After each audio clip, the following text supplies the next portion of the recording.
Good evening all. We'll be discussing generations of computer today, as it's the continuation of our chapter 1, Fundamentals of Computing.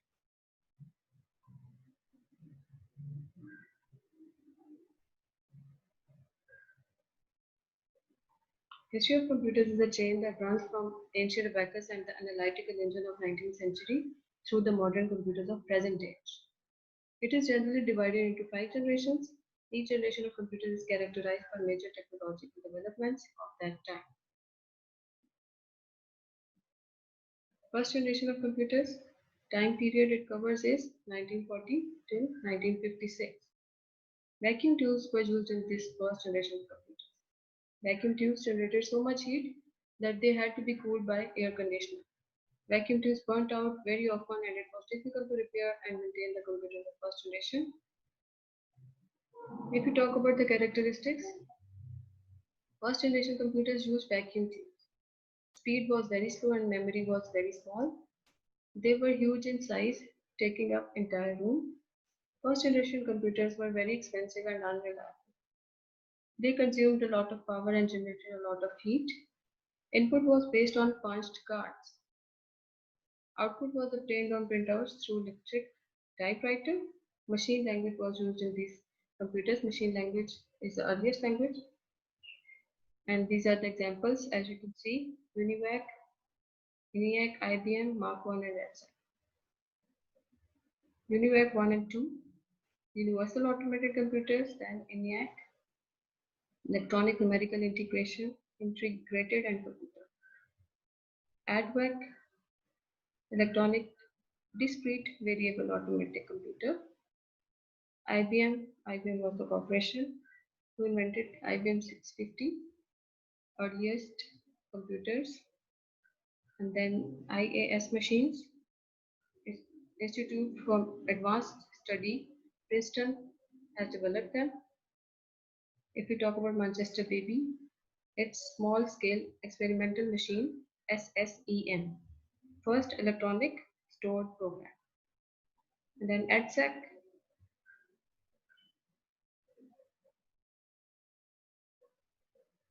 early British computer, electronic delay storage automatic calculator.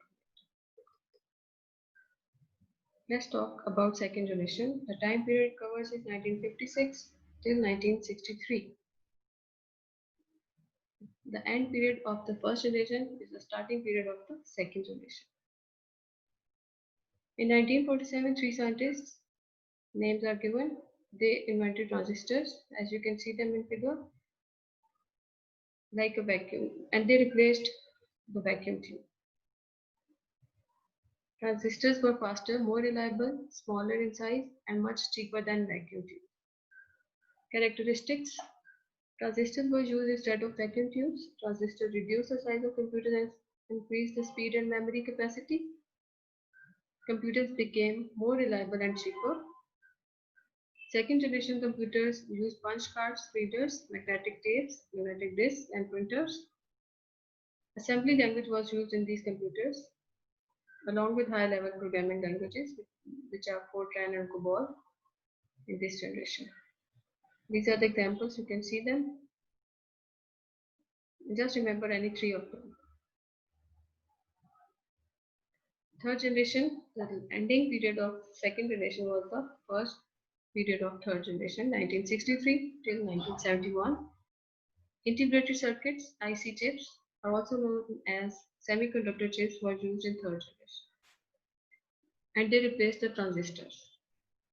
Initially, vacuum tubes were replaced by transistors, and now transistors have been replaced by IC chips. IC chips were developed in early 1960s. A single IC chip contains a large number of transistors. IC chips increase the power and decrease the cost of computers. Invention of IC chips was a great breakthrough in advancing computer technology. First characteristic, third generation computers used IC chips. IC chips improved the speed and memory of the computer. They are very fast. Computers consumed less electricity, became smaller, cheaper, and more reliable than second generation. First time keyboards and monitors were used in this computer along with computers, and these computers could run different application programs at the same time. Just remember three of the examples, or they are enough. There are different models, different. If we talk about the fourth generation, starting with 1971 until present. In this generation, LSI, large scale integration, and VLSI, very large scale integration. Chips having millions of transistors were developed. Integration means having different things all together at one place. Large scale integration and then very large scale integration, which were having millions of transistors at one place. Microprocessors were also developed in fourth generation. A microprocessor is a single chip that can handle all the processing of a computer. Characteristics: microprocessors were developed which resulted in the development of microcomputers, and they were very fast, large storage capacity, and used advanced IOs. Microprocessors were small in size, reliable, consume less power, and more affordable. Large variety of software is available for use in microcomputers. Operating system having graphical user interface was developed in this generation. These computers support multimedia software that combines text, image, sound, and video for the very first time. These computers support modern programming languages such as Visual Basic, C++, Java, and Python for developing powerful software.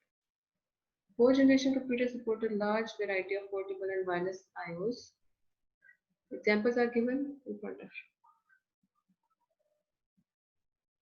And then fifth generation, the goal of fifth generation is to develop devices that can understand natural languages and having thinking power. This is a big challenge for computer developers and programmers to design such systems and software for them who can think by itself. And the time period it covers is 1980 till date. The following characteristics are there in fifth generation. The computers are based on artificial intelligence. In the fifth generation of computers, artificial intelligence was minimized the need to write programs. There's no need to write programs if AI is there. These computers will allow users to give commands in any natural language such as English.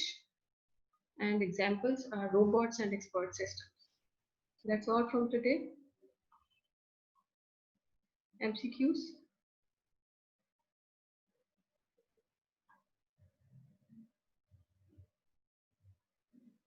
Their answers are given at the end over here.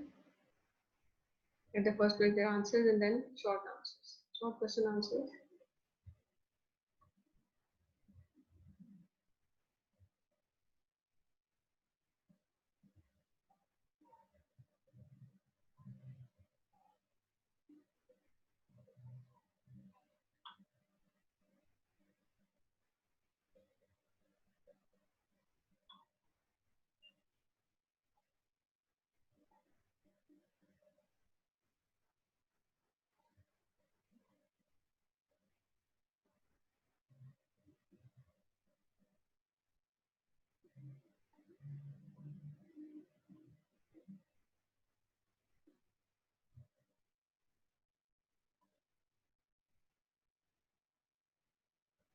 Thank you so much.